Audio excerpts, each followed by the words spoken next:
ধেমাজি জিলা মৰিধল পঞ্চায়ত আৰু গাঁও হৈছে গুটুহাটনা। হয়তো অসমৰ বহুজনৰ এখন চিনাকি বা এটা চিনাকি এয়াই হৈছে মোৰ পৰিচয়। এতিয়া মই বাদ্য কিছুমান চিনাকি কৰি দিওঁ, যিবিলাক বাদ্য বিশেষতে আমাৰ প্ৰায় লুপ্তপ্ৰায় অৱস্থা। মই যাতে তাক সজীৱ কৰিব পাৰোঁ তাৰ এটা প্ৰয়াস কৰি আছোঁ, যত্ন কৰি আছোঁ। এতিয়া সেই সদায় দেখি থকা ঢোল নাগাৰা এইবিলাক পেঁপা চিনাকি নকৰালেও বিশেষ অচিনাকি কিছুমান বস্তু সকলোবিধ অৱশ্যে মই চিনাকি কৰিবলৈ আনিব নোৱাৰিলোঁ, যেনে জেনটং আনিব নোৱাৰিলোঁ, ধুতং আনিব নোৱাৰিলোঁ, পেটফোন আনিব নোৱাৰিলোঁ, ডোল বগা এনেধৰণৰ বহুতখিনি বাদ্য আনিব নোৱাৰিলোঁ, যিহেতু মোৰ সময়ৰ যথেষ্ট অভাৱ হৈছে। এতিয়া বহু জেগাত পটককৈ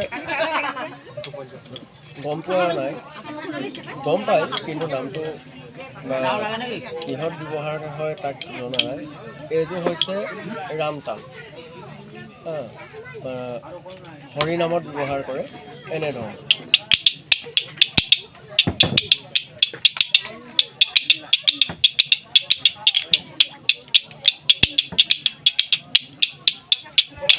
মই অলপ চমুকৈ থৈছোঁ। আৰু এবিধ বাদ্য বনাইছোঁ, এইটো হৈছে মিটং। আমি বিহু নামত গাই আহিছিলোঁ, পুতুকলা মিটং বজাই দে ঘুটং, বিহু মাৰিবলৈ যাওঁৱে সময় সেই মিটংটো।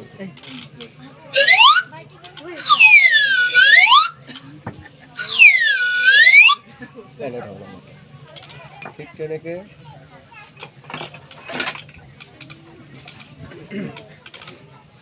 বহুলোকে এডাল কিহৰ লাঠি বুলিয়ে সোধে, অৱশ্যে সুধিব, সোধাটো স্বাভাৱিক। এডাল হৈছে ৰেপনি কৰতা। ইয়াক ৰেপি ৰেপি বজায়, দিহানামত বজায়। এনেধৰণৰ সংগত কৰে বাদ্য।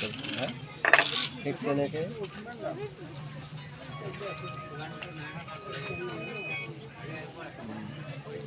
এখন হৈছে বিন।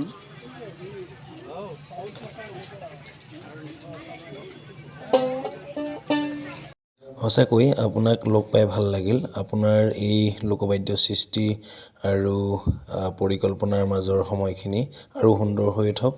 আন্তৰিক ধন্যবাদ জ্ঞাপন কৰিছোঁ।